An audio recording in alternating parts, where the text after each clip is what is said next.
She has taken some time to teach us on this particular area she's really passionate about. She's someone that this has actually worked for. She has used a lot of natural products to help herself and to really recover from some challenging situations. And she was going to be sharing with us some of those things that she has done and some other knowledge that she has gathered over the course of time. I'd like to invite Professor Tosan to have the floor. You're welcome, ma'am. Good evening, everybody.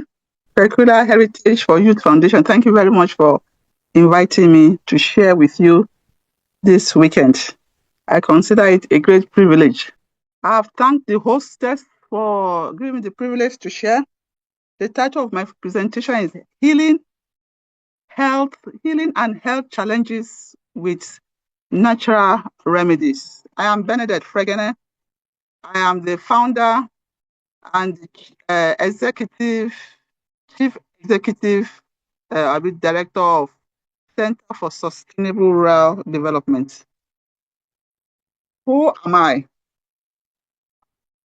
By the grace of God, I founded Center for Sustainable Rural Development, which has the objectives of making advocate for the poor, organizing medical outreaches, empowering women, rural women in agriculture, and also in nutritional food. We also advocate for climate adaptation, enlighten teenage girls on chastity and life skills, as well as facilitate solar installation. So how did I become a natural health advocate? There are 3 points here. The first is about my late sister. She died in 2002 of breast cancer. And that time, and after she died, my mother also died the following year of breast cancer. And I started looking for alternative cure to treatment other than orthodox medicine, because it was that chemotherapy that killed both of them. And that was how I started making research. And I discovered that there are complete 2 schools of thought, one that uses natural means and the other one that uses orthodox medicine. And I came to realize that the natural means is always better without side effects in most instances. Then I also had personal experience of foods that heal. In 2005, I was very sick. I had malaria fever. My stomach was turning. I was seeing hallucinations. And I came across some books about alternative cure for malaria, for foods that heal. Because I took chloroquine. My body was itching me. I did not sleep for 5 days. I could not eat food for 5 days. I was just on liquid. And then that's why I came across grape. That grape has quinine, and it has the ability to treat malaria. And that was what I used until 2023, when I used malaria drug because I had an accident. So I was not coordinated. So I had to go back to the malaria drug during that in 2023. Well, for more than 18 years, I was not using malaria drug. Even on 3 occasions, I went for lab tests, and it was plus, plus, plus. They will say, go and buy artesunate. I'll go to Bodija market. I'll buy 6 grape, 1 in the morning, 1 in the evening, 1 in the morning, 1 in the evening. And then I'll buy ugu, and that's how the malaria will go. Then I also discovered there's a relationship between food and diseases. That when you want to get well, just stop eating the wrong food and you will get well. I have proved it over and over again. And I think that thing is true. I'll try to be faster now. I was just trying to lay the foundation for this thing, for this my presentation. Oh.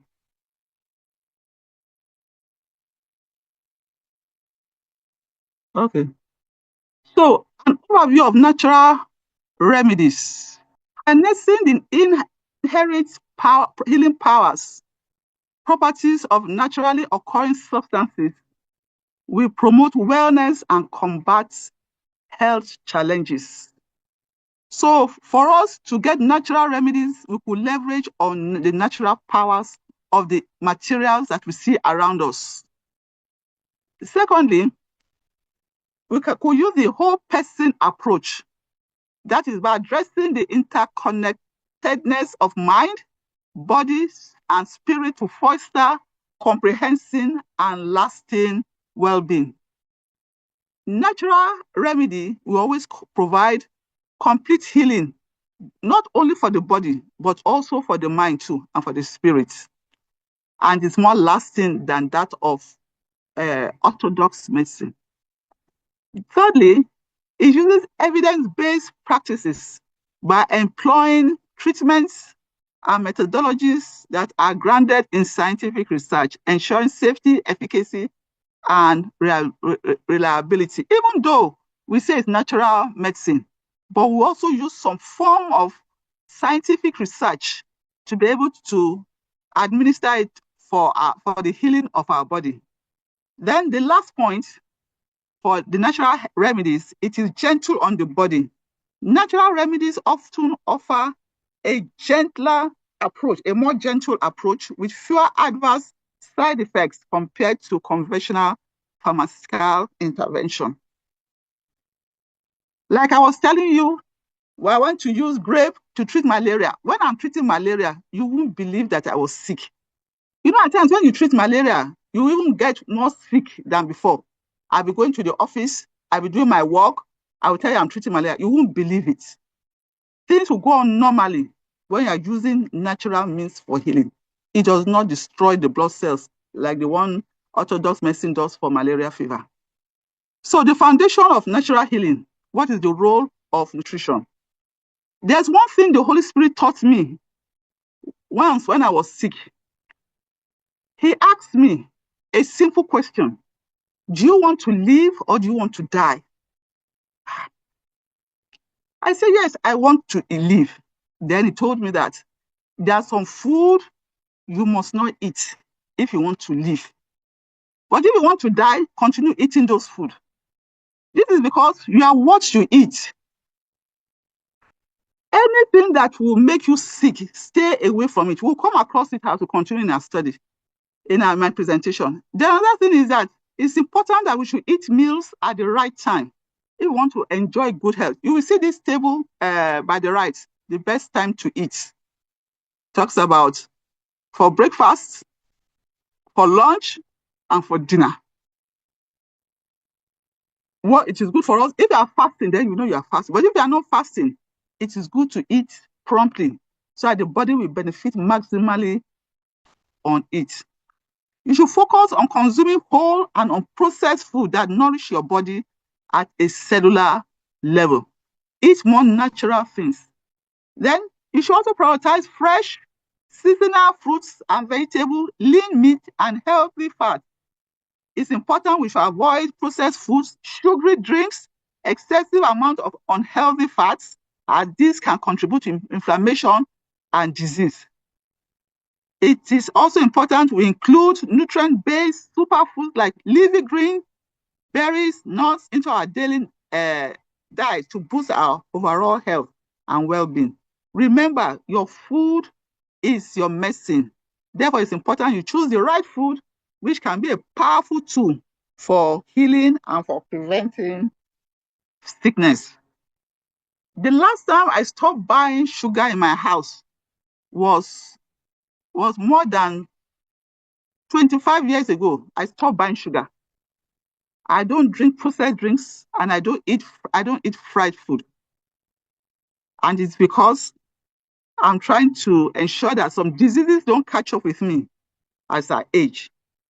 You discover here in this picture below, you have a green amaranthus, F4. It's very rich in calcium. And also you have ugu, very rich in minerals, especially magnesium. If you have any challenge with your bones, eat dark green leafy plants. They are more medicinal than magnesium tablets. Time will fail me to tell you several stories that have come to prove that this thing is true. Eat leafy plants and you'll be better off for it.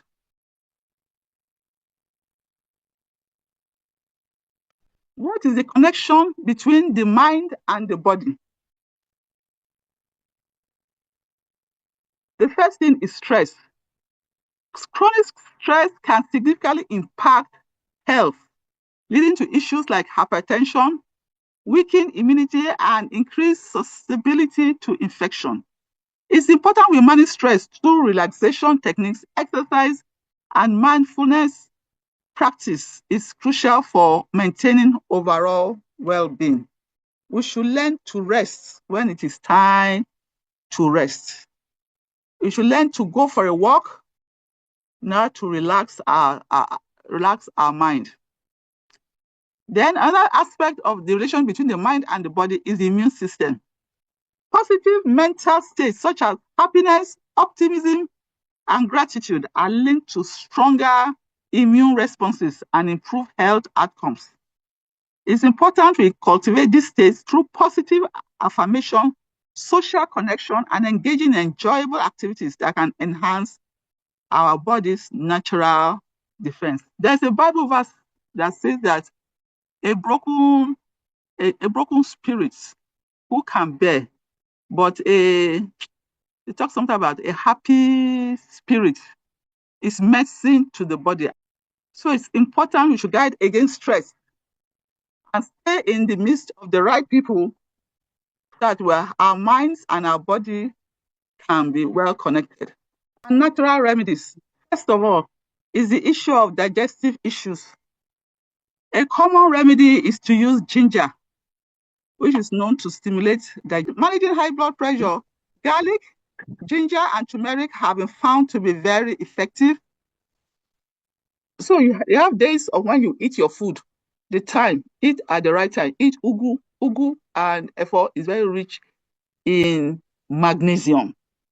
Let me tell you a story. There's this, some people's middle index finger is bent perpetually. I know, some people like that. I just discovered my index finger was going bent. It was bending. I tried to straighten it, will not go. Eh? Oh, they say it's caused by arthritis. So I checked on Google and I read that it's a deficiency of magnesium. Go and eat, what is the name? Dark green vegetables. And that was what I ate. I didn't go to hospital. And the finger straightened back. I had arthritis on my elbow because of eating too much of meat. Mrs. Bolumole explained to me how arthritis is formed. He said when you eat too much of meat, the uric acid will dissolve the cartilaginous bone, and then it will now swell up, so you'll not be able to use that part of your body. It can even be on the neck, it can be on the knee. So when she explained that thing to me, I just eating all kinds of meat. Once the body is not getting that food, that uric acid will dry up. And that's what it did. And then they said I should eat pineapple, I should eat leaves, and I think ginger and turmeric, because it causes to prevent inflammation. That's what I did. I didn't go to hospital for arthritis.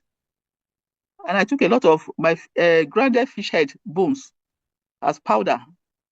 But I don't take out some tablets. I eat fish powder. And that's how the arthritis disappeared. So vegetable is very good. It can prevent so many sicknesses. Okay, for stress, the mind and the body works together. So you need to guard against stress. Keep your heart at peace. Don't let anybody disturb you. You have only one life to live. Oh. Hypertension. Let your mind be stayed on Christ. You are not in any competition with anybody. The Bible says if you have food and raiment, be content with it. We are not in any competition with anybody. Just be at peace with yourself.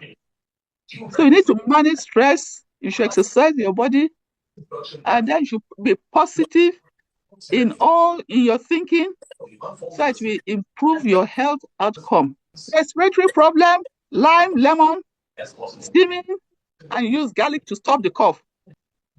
I don't use several remedies at the same time.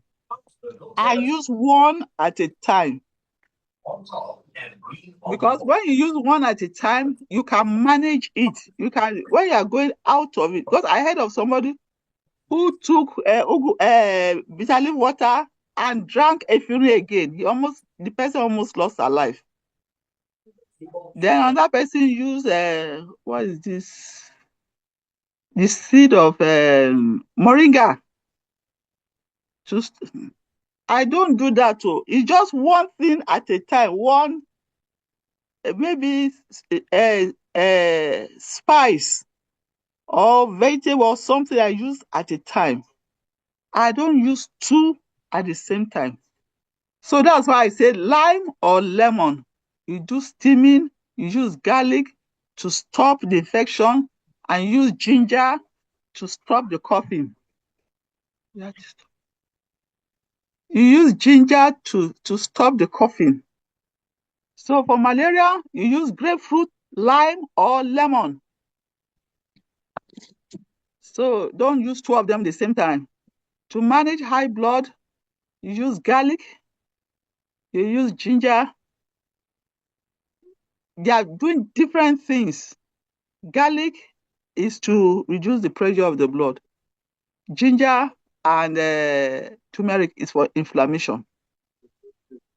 So there's a need for you to take regular intakes of these herbs. I do them 3 times a week. Like for the garlic, I take just one lobe or two. If it's tiny one, I take two. That's or not more than that. And there's no point say you are managing one ailment and you are still taking sugar. You are still taking milk. I don't take milk. I don't take sugar. I've stopped buying sugar more than 30 years ago. I don't take sugar drinks. And I've never tasted noodles, never in my life. And these are, if you give noodles to that fish that you are culturing, it will just come out as fatty. You can't smoke it. It will be useless to you. So if fish, you can't use noodles to culture fish, how much more human beings? So for diabetes, cucumber is good. Bitter leaf, I don't drink bitter leaf water because there's no measurement for it.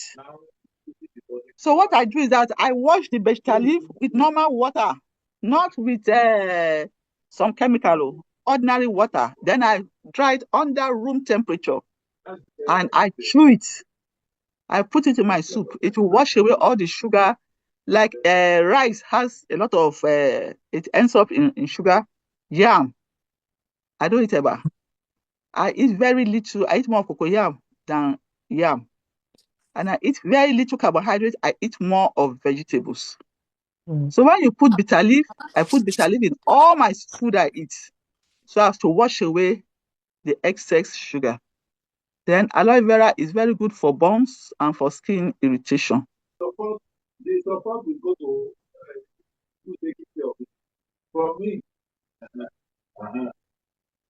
these are the things you should have at home. Your turmeric, your ginger, and garlic. Especially if you are a woman who has passed 50 years, you should learn to chew ginger and turmeric because they are anti-inflammatory. Eh? So you will not suffer the problem of osteoporosis. A woman's body is different from a man's body. A woman does menstruation.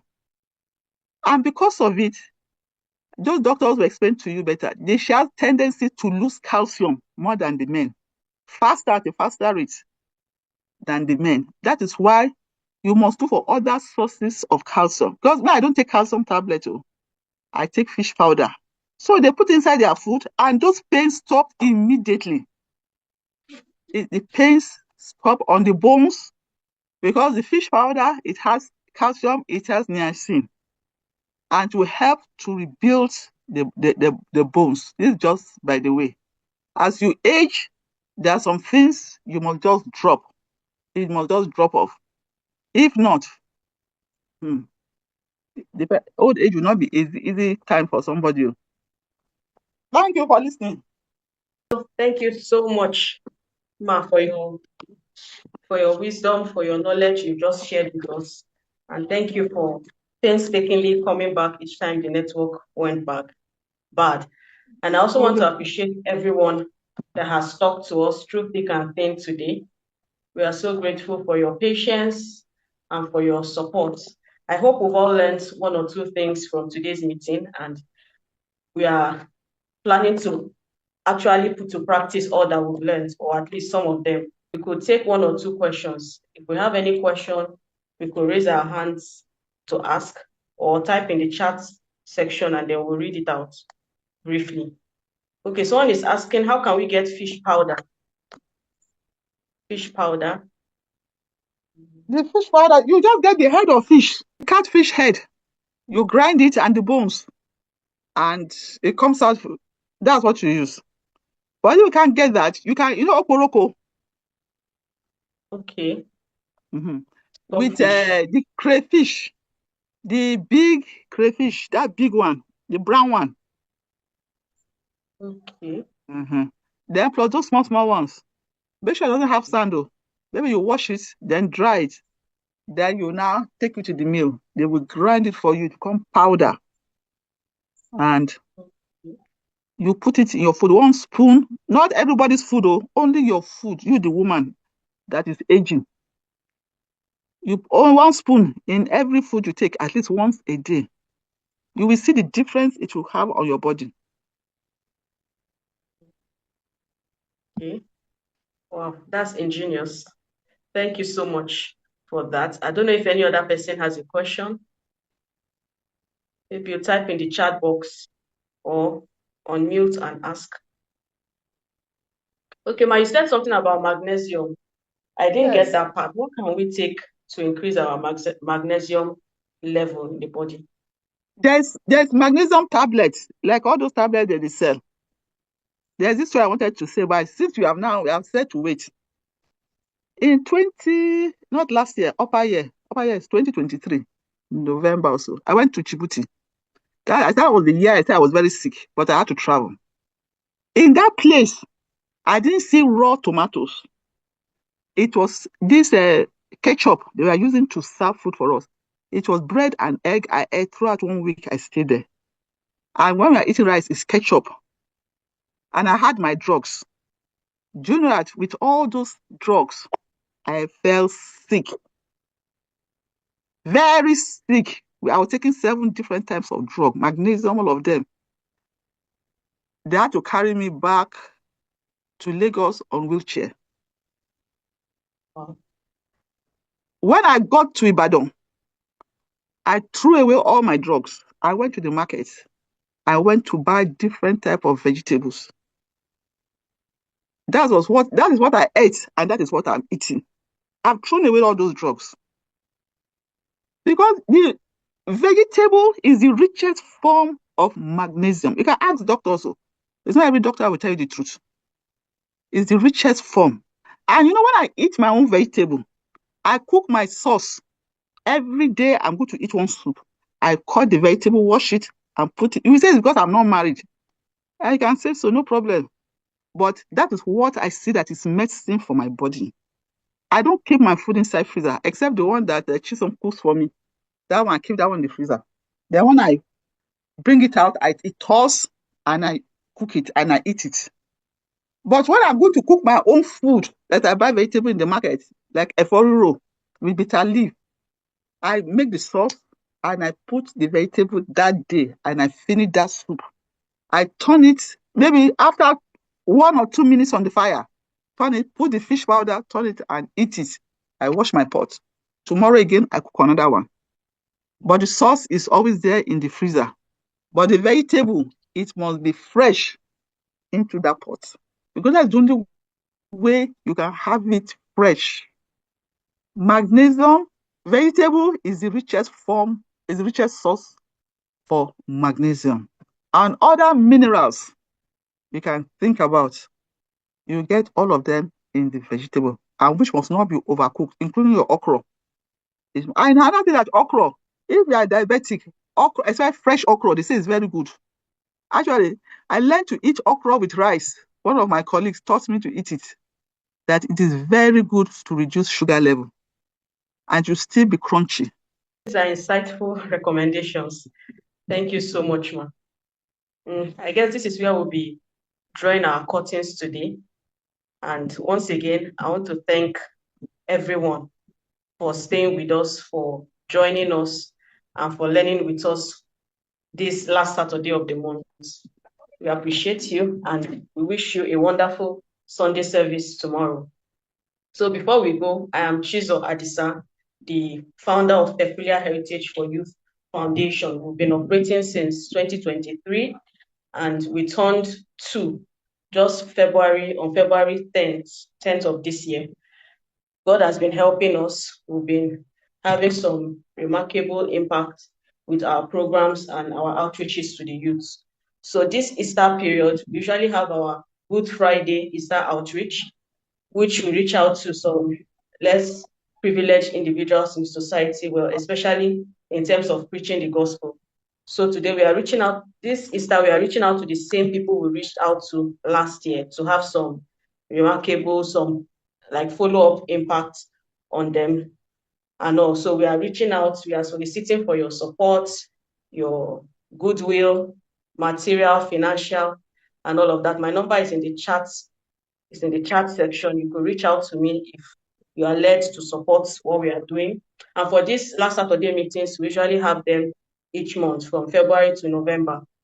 We invite guest speakers who are knowledgeable in their fields or in specific areas to enlighten us and teach us some things we know, like reinforce the knowledge we know, or to teach us some new things. And I believe we've all learned something new today. And it's our desire that we keep healthy and we keep strong, both in our spirit, in our soul, and in our body. Thank you once again for joining us. God bless you all. I wish you a happy night rest. And to our guest speaker, thank you so much, Professor Tosan, for your time. We really appreciate you. We've learned a lot from you, and we hope to practice all of these things, or at least some of them. So we can unmute to say our goodbyes if we can. Thank you, everyone.